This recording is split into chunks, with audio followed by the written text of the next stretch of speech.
ಎಲ್ಲರಿಗೂ ನಮಸ್ಕಾರ. Welcome back to my channel. ನಾನು ದಿವ್ಯಾ.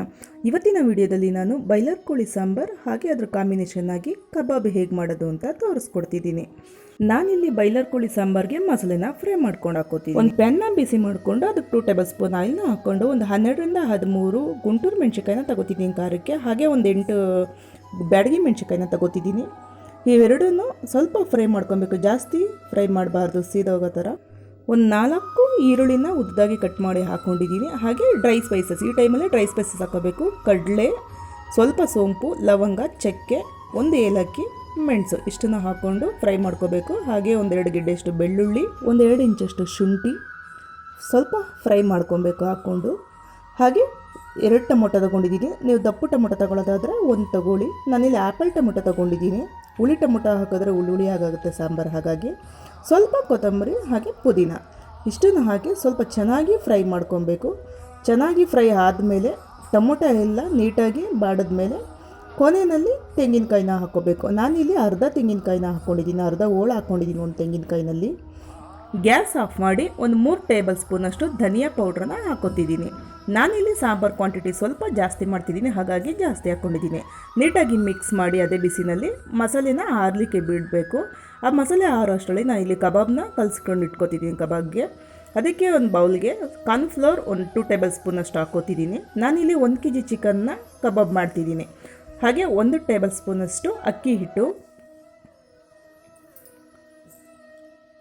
ಕಡಲೆ ಹಿಟ್ಟು ಸ್ವಲ್ಪ ಹಾಕ್ಕೋಬೇಕು. ಯಾಕಂದರೆ ಇಲ್ಲಿ ಕಡಲೆ ಹಿಟ್ಟನ್ನು ಹಾಕ್ಕೊಳ್ಳೋದ್ರಿಂದ ಸ್ವಲ್ಪ ಕ್ರಿಸ್ಪಿನೆಸ್ ಚೆನ್ನಾಗಿ ಬರುತ್ತೆ. 1 ಟೇಬಲ್ ಸ್ಪೂನ್ ಆಗೋಷ್ಟು ಹಾಕ್ಕೊಂಡ್ರೆ ಸಾಕಾಗುತ್ತೆ. ಹಾಗೆ 1 ಟೇಬಲ್ ಸ್ಪೂನಷ್ಟು ಮೈದಾ ಹಿಟ್ಟು. ನಾನು ಹೇಳ್ಕೊಟ್ಟು ರೀತಿಲಿ ಮಾಡಿ ನೋಡಿ, ಕಬಾಬ್ನ ತುಂಬ ಚೆನ್ನಾಗಿ ಬರುತ್ತೆ. ಹಾಗೆ ಇಲ್ಲಿ ಖಾರಕ್ಕೆ ತಕ್ಕಷ್ಟು ನಾನು 2 ಟೇಬಲ್ ಸ್ಪೂನಷ್ಟು ಚಿಲ್ಲಿ ಪೌಡ್ರನ್ನ ಹಾಕ್ಕೊಂಡಿದ್ದೀನಿ. ನಾವು ಖಾರ ಜಾಸ್ತಿ ತಿನ್ನೋದ್ರಿಂದ ನಿಮಗೆ ಖಾರಕ್ಕೆ ಕ್ವಾಂಟಿಟಿ ಎಷ್ಟು ಬೇಕು ನೋಡ್ಕೊಂಡು ಹಾಕ್ಕೊಳ್ಳಿ. ಒಂದು 1/4 ಟೀ ಸ್ಪೂನಷ್ಟು ಅರಿಶಿನ ಹಾಕ್ಕೊಳ್ಳಿ.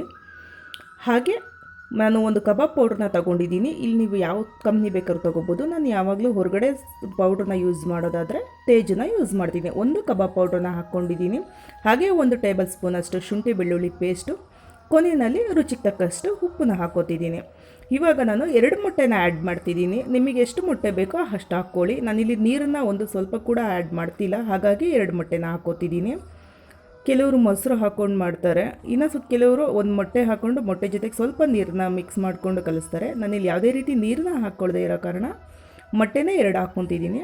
ತುಂಬ ಚೆನ್ನಾಗಿ ಬರುತ್ತೆ ನಿಜವಾಗ್ಲೂ. ಈ ರೀತಿ ಒಂದ್ಸಲಿ ಟ್ರೈ ಮಾಡಿ ನೋಡಿ ನೀವು.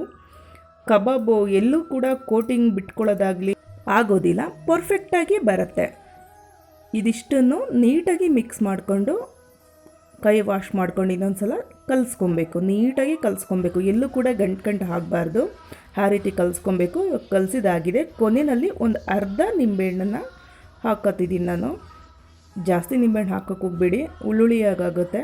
ಒಂದು ಅರ್ಧಷ್ಟು ನಿಂಬೆಹಣ್ಣು ಹಾಕ್ಕೊಂಡ್ರೆ ಸಾಕಾಗತ್ತೆ. ನೀಟಾಗಿ ಮಿಕ್ಸ್ ಮಾಡಬೇಕು.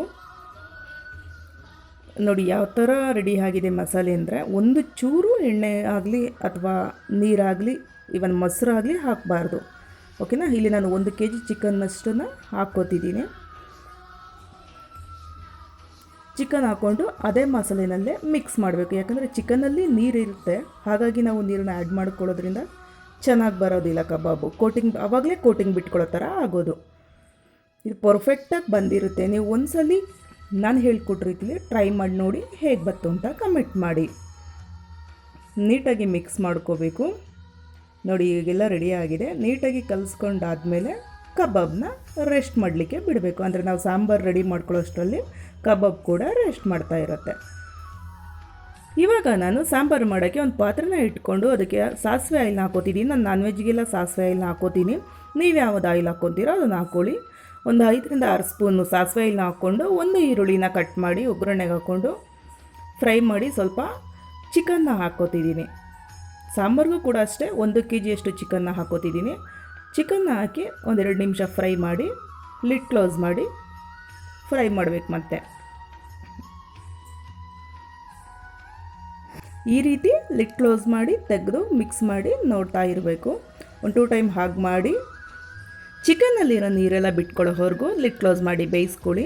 ಇವಾಗ ನಾವು ರುಬ್ಕೊಂಡಿರೋ ಅಂಥ ಮಸಾಲೆನೆಲ್ಲ ಹಾಕ್ಕೊಳ್ಳೋಣ. ಇಲ್ಲಿ ನಾನು ಮೊಟ್ಟೆ ಕೋಳಿಗಾಗಲಿ ನಾಟಿ ಕೋಳಿ ಸಾಂಬಾರಿಗಾಗಲಿ ಇವನ್ ಮಟನ್ ಸಾಂಬಾರಿಗಾಗಲಿ ಸಪ್ರೇಟ್ ಖಾರನ ರುಬ್ಕೋತೀನಿ. ಈ ಬಾಯ್ಲರ್ ಕೋಳಿ ಸಾಂಬಾರು ಮಾಡೋದಾದರೆ ನಾವು ಮಸಾಲೆನ ಫ್ರೈ ಮಾಡಿಕೊಂಡು ಒಟ್ಟಿಗೆ ರುಬ್ಕೊಂಡು ಹಾಕ್ಕೋಬೇಕು. ಮಸಾಲೆನ ಫ್ರೈ ಮಾಡೋ ಉದ್ದೇಶ ಏನಂದರೆ ಚಿಕನ್ ಸಾಂಬಾರು, ಈ ಬಾಯ್ಲರ್ ಕೋಳಿ ಚಿಕನ್ ನಾವು ಸಾಂಬಾರು ಮಾಡಿದಾಗ ಒಂಥರ ಸ್ಮೆಲ್ ಬರೋದಾಗಲಿ, ಅಂದರೆ ತೆಂಗ್ಳು ಸಾಂಬಾರು ಇಡೋದ್ರಿಂದ ಸ್ಮೆಲ್ ಬರೋ ಥರ ಆಗುತ್ತೆ, ಹಸಿ ಸ್ಮೆಲ್ ಬರುತ್ತೆ. ಹಾಗಾಗಿ ಫ್ರೈ ಮಾಡಿ ಹಾಕ್ಕೊಡೋ ಅಂಥದ್ದು. ನೀರು ಕ್ವಾಂಟಿಟಿ ನಿಮಗೆ ಎಷ್ಟು ಬೇಕು ನೋಡ್ಕೊಂಡು ಹಾಕ್ಕೊಂಡು 1/4 ಟೇಬಲ್ ಸ್ಪೂನಷ್ಟು ಅರಿಶಿನ ಹಾಕ್ಕೊಂಡು ಮುಚ್ಚಿ ನೀಟಾಗಿ ಒಂದು ಕುದಿ ಬರೋವರೆಗೂ ಕ್ಲೋಸ್ ಮಾಡಿ ಕುದಿ ಬಂದ ಮೇಲೆ ಕೊನೆಯಲ್ಲಿ ಕಸೂರಿ ಮೇಥಿನ ಹಾಕ್ಕೊಂಡು ಉಪ್ಪು ಖಾರ ನೋಡಿಕೊಂಡು ನಿಮಗೆ ಎಷ್ಟು ಬೇಕಾಗುತ್ತೆ ಅಷ್ಟು ಹಾಕ್ಕೊಳ್ಳಿ. ನಾನಿಲ್ಲಿ ಸ್ವಲ್ಪ ಉಪ್ಪು ಕಮ್ಮಿ ಅನ್ನಿಸ್ತು, ಹಾಗಾಗಿ ಉಪ್ಪು ಹಾಕ್ಕೊಂಡು ಮಿಕ್ಸ್ ಮಾಡಿ ಕ್ಲೋಸ್ ಮಾಡಿ ಪಕ್ಕದ ಗ್ಯಾಸಿಗೆ ಇಟ್ಕೊತೀನಿ. ನಾನು ಪಕ್ಕದ ಸ್ಟವ್ಗೆ ಇಟ್ಕೊಂಡು ಅದು ಕುದಿಲಿಕ್ಕೆ ಬಿಡ್ತೀನಿ. ಕುದಿಯೋಷ್ಟರಲ್ಲಿ ನೀಟಾಗಿ ಸಾಂಬಾರು ಬೇಯೋ ಅಷ್ಟರಲ್ಲಿ ಕಬಾಬ್ಗೆ ರೆಡಿ ಮಾಡ್ಕೊಂಡ್ಬಿಡ್ಬೋದು. ನಾನಿಲ್ಲಿ ಒಂದು ಬಾಣಲಿ ಇಟ್ಕೊಂಡು ಅದಕ್ಕೆ ಎಣ್ಣೆ ಹಾಕ್ಕೊತಿದ್ದೀನಿ. ಮೊನ್ನೆ ನಾನು ಬೆಳ್ಳುಳ್ಳಿ ಕಬಾಬ್ ಮಾಡಿದ್ದೆ, ಅದೇ ಆಯಿಲು ಸ್ವಲ್ಪ ಇತ್ತು, ಹಾಗಾಗಿ ಅದನ್ನೇ ನಾನು ಹಾಕ್ಕೋತಿದ್ದೀನಿ. ಕೆಲವ್ರು ಅನ್ಕೋಬೋದು ಏನು ಮತ್ತೆ ಒಂದು ಸಲ ಕರೆದಿರೋ ಎಣ್ಣೆಲಿ ಹಾಕ್ಕೊತೀರಾ ಅಂತ. ನಾವು ಒಂದು ಸಲ ಕಬಾಬ್ ಮಾಡಿ ಕರೆದಿರೋ ಎಣ್ಣೆನ ಸ್ಟೋರ್ ಮಾಡಿ ಸೋರ್ಸಿನೇ ಇಟ್ಕೋತೀವಿ. ಅಷ್ಟನ್ನು ಬಿಸಾಕ್ಬಿಡೋಷ್ಟು ಶ್ರೀಮಂತರು ನಾವಲ್ಲ.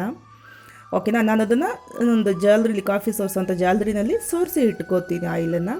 ಇವಾಗ ಆಯಿಲಕ್ಕಾದಮೇಲೆ ಕಬಾಬನ್ನು ಒಂದೊಂದೇ ಪೀಸಸ್ ಆಗಿ ಬಿಡಬೇಕು. ಕಬಾಬ್ ಬಿಟ್ಟಾಗ ನೆನಪಿರಲಿ ಸ್ವಲ್ಪ ದೂರ ಇರಿ ನೀವು, ಯಾಕಂದರೆ ಚಿಕನಲ್ಲಿರೋ ಎಣ್ಣೆ ಸಿಡಿಯುತ್ತೆ ಮುಖಕ್ಕೆ.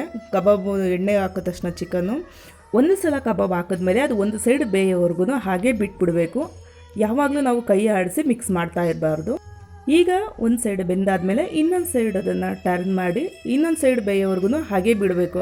ಯಾವಾಗಲೂ ನಾವು ಕೈ ಹಾಕಿ ಮಿಕ್ಸ್ ಮಾಡಬಾರ್ದು. ಹಾಗೆ ಮಾಡೋದ್ರಿಂದನೇ ಕೋಟಿಂಗ್ ಬಿಟ್ಕೊಡೋದು. ಇವಾಗ ನೋಡಿ ಪರ್ಫೆಕ್ಟಾಗಿ ಬಂದಿದೆ. ನಾನು 2 ಟೈಮ್ ಅಷ್ಟೇ ಮಿಕ್ಸ್ ಮಾಡಿದೆ. ನೋಡಿ ಪರ್ಫೆಕ್ಟಾಗಿ ಬೆಂದಿದೆ. ಇವಾಗ ನಾವು ತೆಗೆದು ಹಾಕ್ಕೊಂಡು ಇನ್ನೂ ಒಂದು ಒಬ್ಬೆ ಕಬಾಬ್ನ ಹಾಕ್ಕೋತಿದ್ದೀನಿ.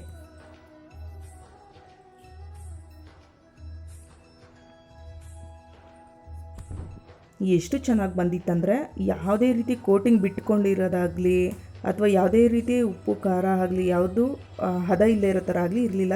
ತುಂಬ ಚೆನ್ನಾಗಿ ಪರ್ಫೆಕ್ಟಾಗಿ ಬಂದಿತ್ತು. ನಾನು ಹೇಳ್ಕೊಟ್ಟ ಮೆಥಡಲ್ಲೇ ಮಾಡಿ ಒಂದು ಸಲ ಹೇಗೆ ಬಂತು ಅಂತ ಕಮೆಂಟ್ ಮಾಡಿ ತಿಳಿಸಿ. ನಾನು ಇನ್ನೊಂದು ಒಬ್ಬೆ ಇತ್ತು, ಹಾಗಾಗಿ ಇನ್ನೊಂದು ಒಬ್ಬೆನ ಹಾಕ್ಕೊಂಡಿದ್ದೀನಿ. ನೋಡಿ ಇನ್ನೊಂದು ಸಲ ತೋರಿಸ್ತಿದ್ದೀನಿ. ಹಾಕಿದ್ಮೇಲೆ ಯಾವುದೇ ಕಾರಣಕ್ಕೂ ಮತ್ತೆ ಮಿಕ್ಸ್ ಮಾಡಬಾರ್ದು.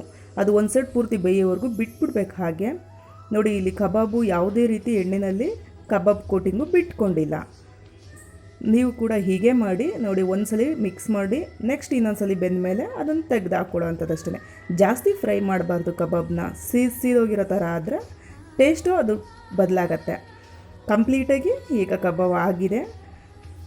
ಯಾರೆಲ್ಲ ಹೊಸದಾಗಿ ನನ್ನ ಚಾನಲ್ನ ನೋಡ್ತಿದ್ದೀರಾ ಸಬ್ಸ್ಕ್ರೈಬ್ ಮಾಡ್ಕೊಳ್ಳಿ. ಹಾಗೆ ನಿಮಗೆ ಈ ವಿಡಿಯೋ ಏನಾದರೂ ಯೂಸ್ಫುಲ್ ಅನಿಸಿದ್ರೆ ಪ್ಲೀಸ್ ಒಂದು ಲೈಕ್ ಮಾಡಿ, ಹಾಗೆ ಶೇರ್ ಮಾಡಿ, ಕಮೆಂಟ್ ಮಾಡಿ.